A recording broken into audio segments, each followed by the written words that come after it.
Hello everyone, welcome to Thanks Academy. तो friends, कैसे हैं आप लोग? स्वागत करता हूं। आशा करता हूं अच्छे होंगे। तो फ्रेंड्स, हमने जो हमारा लेक्चर है, लेक्चर फोर हमने करा दिया था। ये लेक्चर हमारा 5 है। ठीक है फ्रेंड्स, ये लेक्चर 5 है और ये क्वेश्चन हमारा कितना है? 5 नहीं, ये लेक्चर हमारा 6 है। और क्वेश्चन नंबर आज हम किसकी बात करेंगे? क्वेश्चन नंबर करेंगे आज हम 6 की बात। ठीक है, क्वेश्चन नंबर 5 की बात। क्वेश्चन नंबर 5 है हमारा। ठीक है, ये 2 नहीं है, क्वेश्चन नंबर कितना है? 5।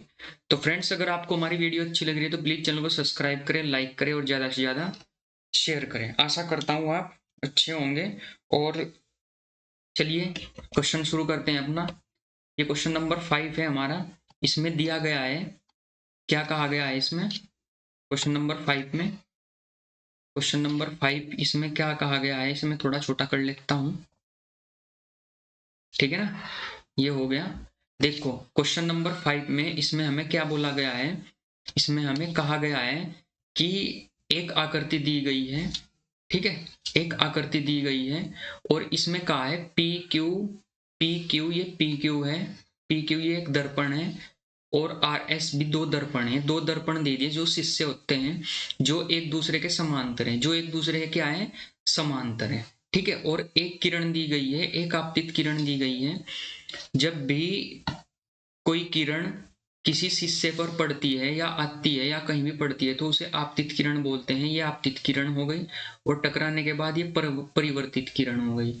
और फिर जब ये दूसरे शिष्य से टकराएगी, ये आपतित किरण का काम करेगी यहाँ पर और ये परिवर्तित किरण का काम करेगी। ठीक है ना, तो पहले आपतित किरण फिर परिवर्तित किरण हो गई और फिर जब दूसरे शिष्य पे जाएगी तो यहाँ आपतित किरण का काम करेगी, फिर परिवर्तित हो जाएगी।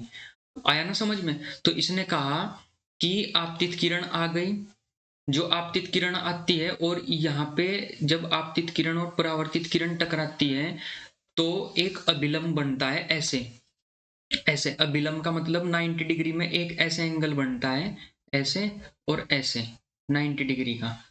जब तो पता लगेगा आपतित किरण क्या है और परावर्तित किरण क्या है। जब आपतित किरण आएगी और ये बीच में अभिलंब होगा तो इसके बीच में एक कोण बनता है, उसे आपतन कोण बोल देते हैं। आपतन कोण, उसे आई से रिप्रेजेंट करते हैं हम। आई से आपतन कोण बनता है और जब टकराने के बाद इंडिकेट एंगल बोल देते हैं। और जब टकराने के बाद जाती है, इसे क्या बोल देते हैं हम? इसे बोल देते हैं हम आर, यानी कि रिफ्लेक्टिव एंगल। ये परावर्तित किरण होगी ना, परावर्तित किरण होगी तो रिफ्लेक्टिव एंगल, और आई होगा तो इंडिकेट एंगल। ठीक है, इंडिकेटिव एंगल भी बोल देते हैं। सेम इसी प्रकार यहाँ पर भी क्या बनेगा हमारा? यहाँ पर भी हमारा आई बन जाता है और यहाँ पर आर बन जाता है। समझ में आया ना? ये यही क्वेश्चन में दिया गया है। क्वेश्चन में कहा है आपतित किरण आ जाती है, आपतित किरण ए बी हो जाती है हमारी। ए बी, जो ए बी ये होगी आपतित किरण। ठीक है ना, देखो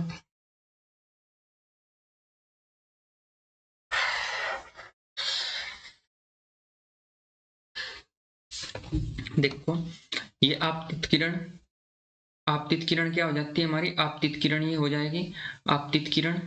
ये आपतित किरण हो गई और टकराने के बाद पी क्यू क्या हो जाएगी? पी क्यू से टकराने के बाद हमारी ये जो बी सी है, बी सी ये हो जाएगी परावर्तित किरण। ठीक, फिर आर एस से टकराएगी, आर एस से टकराने के बाद फिर ये दोबारा से क्या हो जाएगी? परावर्तित हो जाएगी। तो हमें सिद्ध क्या करना है? हमें सिद्ध करना है, हमें सिद्ध क्या करना है? हमें सिद्ध करना है कि जो ये वाली रेखा होगी ए बी और ये वाली रेखा होगी सी डी, ये आपस में क्या होगी? समांतर रेखा होगी। आपस में क्या होगी? समांतर सिद्ध करनी है हमें ये। ठीक है ना, तो समांतर सिद्ध करनी है। ठीक, तो हमें क्या दिया है इसमें? क्वेश्चन में दिया क्या है हमें? क्वेश्चन में हमें दिया है, देखो कैसे सिद्ध करते हैं हम। दिया है हमें दिया गया है कि पी क्यू समांतर दिया है आर एस के। पी क्यू समांतर दे दिया आर एस के। और बाकी ये चीज तो हमें दी गई है कि ए बी क्या हो गया? ए बी हमारा क्या हो गया? ए बी हमारी क्या हो गई? आपतित किरण हो गई और ये हमारी परिवर्तित किरण हो गई। जब ये आपतित किरण और ये परिवर्तित किरण होगी तो मैं थोड़ा सा क्या करता हूँ? अभिलंब बना देता हूँ यहाँ पे। ये अभिलंब हो जाता है यहाँ से, ऐसे अभिलंब होता है, ठीक है। ये क्या हो जाएगा, अभिलंब हो जाता है, ठीक। ये यहाँ से टच होके ये अभिलंब होगा, और ये यहाँ से टच होके अभिलंब होता ही है। जब टकराती है किरण तो अभिलंब तो बनेगा ही, ठीक। 90 डिग्री का अभिलंब होता है ये। अगर यहाँ से इसकी डिस्टेंस ले तो ये 90 डिग्री का अभिलंब होता है। अभिलंब यानी कि समकोण, ये अभिलंब होता है 90 डिग्री का, ठीक है ना। समझ में आया ना, ये अभिलंब होता है। तो जब आपतित किरण और परावर्तित किरण टकराती है तो यहाँ पे कोण बनता है, इसे बोलते हैं, चमक नहीं रहा है, रेड से ही दिखाना पड़ेगा, इसे बोलते हैं आई, और इसे बोलते हैं आर। तभी तो कौन सा परावर्तन का नियम होगा कि आपतित किरण परावर्तित किरण के बराबर होगी, और आपतन बिंदु आपतन कोण के बराबर होगा, और ये भी हो जाएगा आई, और ये भी कितना हो जाएगा, आर, ठीक है। आर, इसका ये अभिलंब का नाम धर दो ए एक्स धर दो, और इसका ए वाई रख दो, ए एक्स ए वाई, और इसे I1 बोल दो, इसे R1, इसे I2, और इसे R2। अब आया ना समझ में, इतना काम हमने कर दिया। अब हमें सिद्ध क्या करना है, हमें सिद्ध करना है, सिद्ध क्या करना है, हमें सिद्ध करना है, सिद्ध करना है, हमें सिद्ध करना है कि ए बी समांतर होगा सी डी के, ए बी समांतर होगा सी डी के। जब ए बी समांतर सी डी के हमें यह सिद्ध करना है, तो देखो हल क्या होगा इसका, हल हल क्या होगा। अब मैं दिया है, मैं क्या क्या चीज लिख रहा हूं, दिया है मैं लिख रहा हूं, दिया है मैं जो जो चीज होगी, ठीक। क्या चीज होगी, चलो वो बाद में ही लिखता हूं मैं, ठीक है। अब हल क्या होगा इसका, हल देखो, हल कैसे करते हैं हम, हल हल क्या होगा इसका, हल होगा इसका, हल होगा, हमें पता है जब ये इतना काम होगा तो हमें पता होगा कि ये जो बी एक्स है, बी एक्स लंब होगा किस पर, पी क्यू पर, पी क्यू पर लंब होगा। बी एक्स किस पर लंब होगा, पी क्यू पर।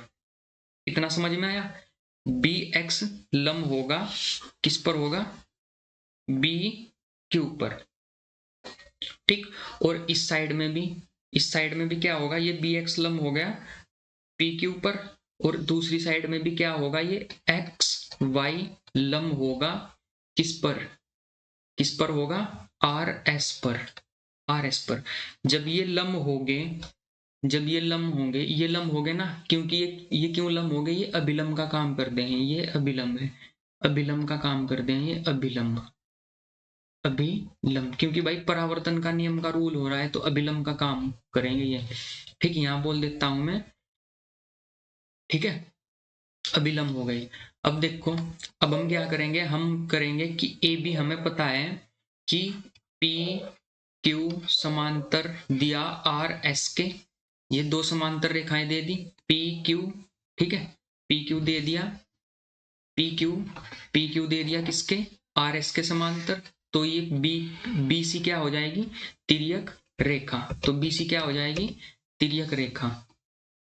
बी बी सी क्या हो जाएगी, बी सी तिर्यक रेखा, तिर्यक रेखा।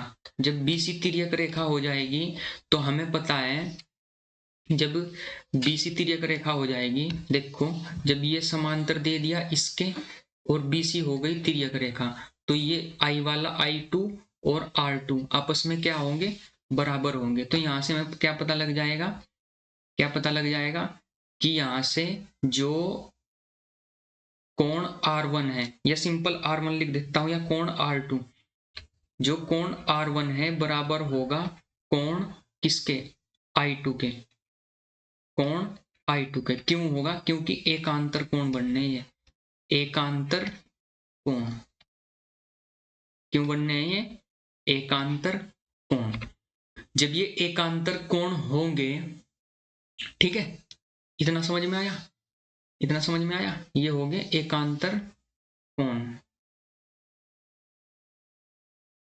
ठीक।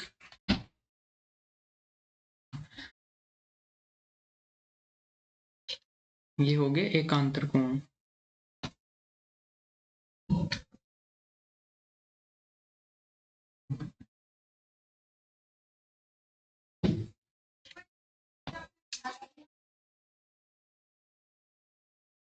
ये हो गया हमारा I2 R1 I1 R2, ठीक है। ये एकांतर कोण हो गया। उसके बाद हमें पता है कि परावर्तन के नियम से हमें पता है परावर्तन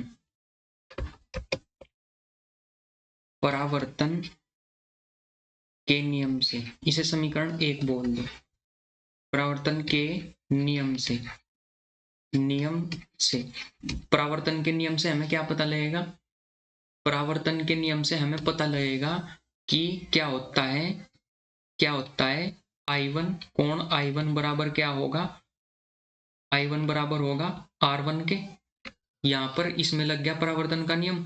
परावर्तन का नियम, पहला नियम क्या कहता है कि, दूसरा नियम है परावर्तन का नियम क्या कहता है कि I1 बराबर होगा I2 के, कि जब कोई प्रकाश किरण किसी दर्पण से टकराती है, जब कोई आपतित किरण दर्पण से टकराती है, आपतित किरण है ना AB आपतित किरण है, जब कोई आपतित किरण AB इससे टकराएगी और टकराने के बाद फिर वापस उसी तल में चली जाएगी, तो I बराबर R के होता है, तो I बराबर R1 के होगा, I1 बराबर R1 होगा। ये समीकरण हो गई 2, ठीक है। सेम इसी प्रकार दूसरी साइड में भी, यहाँ पर भी नियम यही लगेगा। यहाँ पर भी नियम क्या हो जाएगा? यहाँ पर भी नियम हो जाएगा I2, ये 2 है, I2 बराबर हो जाएगा R2। इसे बोल दिया समीकरण नंबर 3 से, ठीक है। इसे क्या बोल दिया? समीकरण नंबर, इसे बोल दिया हमने समीकरण नंबर 2 3, ठीक है। तो समीकरण देखो, समीकरण 1 2 और 3, समीकरण 1 और 2 3 को देखो भाई। यहां से क्या पता लग रहा है कि ये R1 I2 के बराबर है, ये एकांतर कोण, और ये आपस में दोनों कोण बराबर है, ठीक, और ये भी आपस में दोनों कोण बराबर है। तो यहां से हमें ये भी तो पता लग रहा है कि ये कोण इस कोण के बराबर होगा। समझ में आया ना? देखो समीकरण 1 2 व 3 से, समीकरण 1 व 2 व 3 से हमें क्या पता लग जाएगा कि कोण जो I1 होगा, कोण I1 बराबर हो जाएगा कोण R2 के, क्योंकि ये इसके बराबर है, ये इसके बराबर है, यानी कि तीनों आपस में बराबर है। जब तीनों आपस में बराबर होंगे तो क्या होगा? कोण I2 बराबर कोण I1 बराबर कोण R2 के, ठीक है। हो गया ये I1 इक्वल टू R2, ठीक है। इक्वेशन ये जो अब हमने समीकरण 1 व 2 व 3 से क्या किया, I1 इक्वल टू R2 हमारा यहां से हो गया। भाई ये हो गया ऐसे कि जब समीकरण 1 से R1 बराबर R2 है, और ये समीकरण 1 से हमारा क्या था, समीकरण 1 से R1 बराबर I2, ये तो हमारा क्या था, एकांतर कोण था, और ये हमारे क्या लग गए, परावर्तन के नियम, प्रकाश के परावर्तन के नियम पढ़े होंगे, सेम बिल्कुल ऐसे ही लग गया। तो ये हो गया हमारा, इसे बोल देंगे हम समीकरण नंबर 4। समीकरण नंबर 4। अब हम क्या करेंगे, अगर समीकरण जो 4 हमारी बनी, समीकरण जो 4 बनी, अगर समीकरण 4 को और समीकरण 1 को जोड़ दिया जाए, समीकरण 4 को और समीकरण 1 को जोड़ दिया जाए, तो क्या होगा? मैं इसे ऐसे ना लिख करके ऐसे लिख लूं, कोई दिक्कत होगी? इसको ऐसे ना लिख के ऐसे लिख लूं, कोई दिक्कत होगी? ऐसे लिख लूं, अगर I वाले इसी साइड लिख लूं I2 और R1 इसी साइड में लिख लूं, कोई दिक्कत होगी? कोई दिक्कत नहीं होगी ना? अब ओके है ना? तो समीकरण 1 को और समीकरण 4 को, समीकरण 1 और 4 को हम क्या करेंगे, ऐड करेंगे। तो समीकरण 1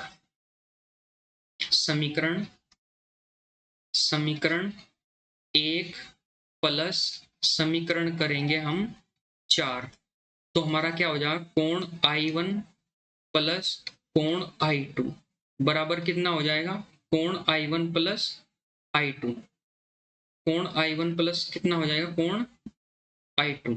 नहीं, जो हमने ये लिखा, एक मिनट, I1 जो हमने R1 R2, ये समीकरण हो गई हमारी 4। अब समीकरण 1 और समीकरण 2 को जोड़ेंगे हम, समीकरण 4, समीकरण 1 व समीकरण क्या हो जाएगा 4, समीकरण 1 और 4 को जोड़ेंगे तो क्या हो जाएगा, समीकरण R1 plus I1, R1 plus I1, यानी कि जो लेफ्ट साइड के लेफ्ट साइड में जुड़ जाएंगे, आर साइड के राइट साइड के राइट साइड में जुड़ जाएंगे। ये बराबर क्या हो जाएगा, I2 प्लस R2। हो गया ना, ये इतना तो आया ना समझ में, इतना तो आया समझ में। अब यहां से देखो, जो समीकरण, जो हमने कोण R1 और R2 जोड़ा, R1 ये है ना हमारा, R1 ये है, R1 ये है, R1 ये R1 है और ये R2, तो एक पूरा कोण बन गया ना, पूरा कोण बन गया ना, R1 और R2 जुड़ के ये पूरा कोण बन गया। इस कोण का नाम मैं ऐसे लिख सकता हूं, कोण ABC, कोण ABC बराबर, और R2 में ये R2 और I2 ये I2 है, I2 और R2 ये दोनों जुड़ के ये वाला कोण बन गया, ये वाला कोण। तो हम इसे क्या लिख सकते हैं, कोण DCD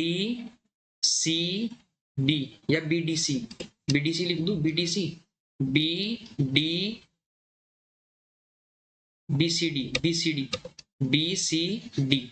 BCD, ये कोण BCD बन गया, BCD।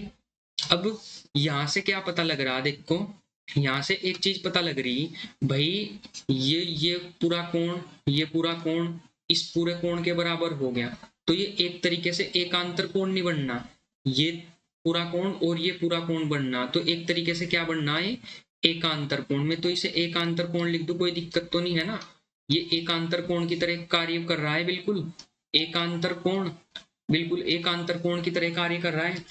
और जब एकांतर कोण बनता है, मान लो दो समांतर रेखाएं होंगी, यहां से बता दूं, जब दो समांतर रेखाएं होंगी इस प्रकार और उनके बीच में कोई एकांतर कोण बने, नहीं ऐसे समझो कि जब दो रेखाएं होंगी और उनके बीच में कोई एकांतर कोण ऐसे बने, एकांतर कोण कहाँ बनते हैं, जब एकांतर कोण हो बनते हैं तो इसका मतलब ये समांतर रेखा होगी, समांतर रेखाओं के बीच ही तो बनते हैं। तो यहां लिख देंगे अतः क्या हो जाएगा, ए बी समांतर होगा सी डी के, और बीसी क्या हो जाएगी, बीसी तिर्यक रेखा हो जाएगी, बीसी तिर्यक रेखा, बीसी क्या हो जाएगी, तिर्यक रेखा। यही हमें क्या करना था, प्रूफ करना था, ठीक है। क्योंकि भाई एकांतर कोण तो होगा, ये भी कोण, ये कोण इसके बराबर हो गया, तो एकांतर कोण कहाँ बनते हैं, एकांतर कोण, एकांतर दो समांतर रेखाओं के बीच बनते हैं, इनके बीच में ही तो बनेंगे समांतर रेखाओं के बीच में एकांतर कोण।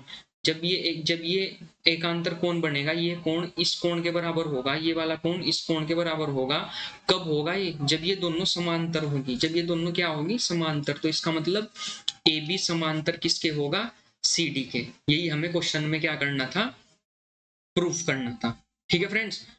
तो इस प्रकार ये हमारा क्वेश्चन नंबर 5 कंप्लीट हुआ है, और हमारी जो 6.2 थी ये भी हमारी क्या हो गई है, लगभग कंप्लीट हो गई है। इसमें 5 ही क्वेश्चन थे ना, ये हमारे कंप्लीट हो चुकी है। तो फ्रेंड्स, हमारे चैनल पर इसी प्रकार बनने के लिए आपका बहुत बहुत धन्यवाद। आपको क्या करना है, जो लाल सा बटन होगा उसे सब्सक्राइब करो, सब्सक्राइब कर दो सो, ठीक है, बिल्कुल उसे सब्सक्राइब करो, और अपने फ्रेंड्स को ज्यादा से ज्यादा वीडियो को शेयर करो, और वीडियो करो लाइक, तभी मिलेगी आपको अच्छी सी वाइब, ठीक है फ्रेंड्स। तो जय हिंद, जय भारत फ्रेंड्स।